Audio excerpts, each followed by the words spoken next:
，rain 就代表好唔 lucky 嘅日子。但係朱古力就係一個好甜蜜嘅一個獎勵啦。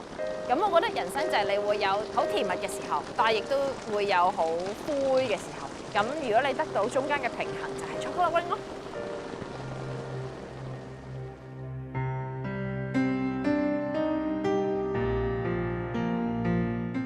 其實做故事車咧係我多年嚟嘅心願嚟嘅，自己好中意喺條街度見到啲流動小販，我覺得呢種生活好 mobile 喎。其實會唔會將流動車呢樣嘢再加埋講故事合併咧？咁開始就諗到嗰架木頭車係可以推住周街講故事呢個理念咯。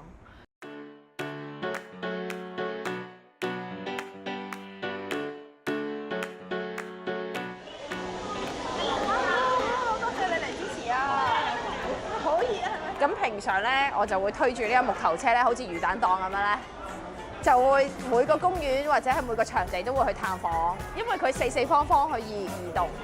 咁人哋就賣魚蛋，我就係賣精神食糧，係講故事嘅。咁所以你會頭先見到好多小朋友都會被吸引。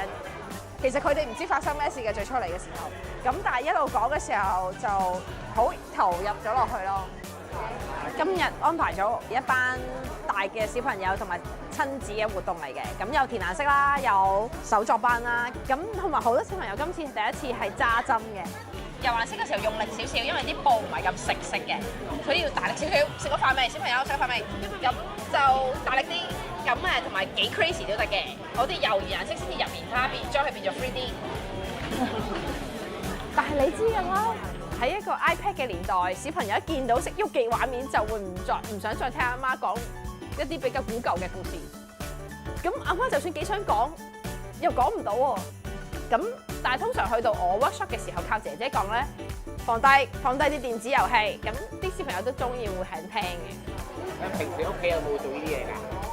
冇學縫嘅，冇學縫，亦都冇機會可以縫嘅。點解㗎？因為屋企啲衫爛咗嘅話，都有第二件衫即刻可以代替，太多啦。可能我變相幫到媽媽承傳到佢哋想承傳一啲舊嘅價值觀啊！喂，學識下針下針啊！喂，知道啊咩粒粒皆辛苦啊！你棉花就算拖住住。我阿爺係執垃圾嘅，咁佢會喺啲高檔嘅住宅區度執到啲二手嘅玩具翻嚟咧。有時係一個小鋼琴，有時係隻啤啤，佢會攞到翻嚟係殘缺咗一件事，但係我會油翻靚佢，整翻好佢，跟住就當自己個寶箱咁樣。咁跟住多得滯玩具就會送俾其他同學仔嘅，有啲同學仔又好開心。咁喺嗰陣時就發現咗，原來我靠雙手，就算垃圾我都可以變成一個好窩心嘅小禮物。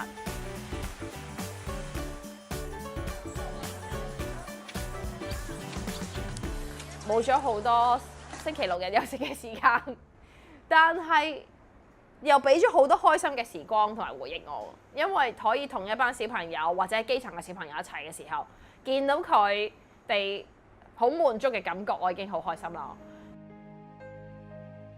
咁我成日覺得嗰個年代係有呢種修補嘅精神，我唔知道下一代仲會唔會有，可能佢只係覺得呢啲 patchwork 係一個 fashion， 但係希望當佢哋靜落嚟諗下嘅時候 hea 緊嘅時候，見到呢啲咁型嘅 fashion 嘅時候，都會回想啊，拼布係咩嚟嘅咧？點解我要修補咧？有少少嘅反思咯。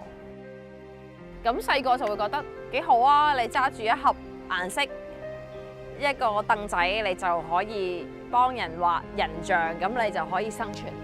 但係去到呢個年紀會覺得好冇意思，始終佢哋都係一個實物。同埋會折舊咯，即係所有實物嘅都會變質咯。只有精神或者所謂呢啲記憶啦，先可以留得低咯。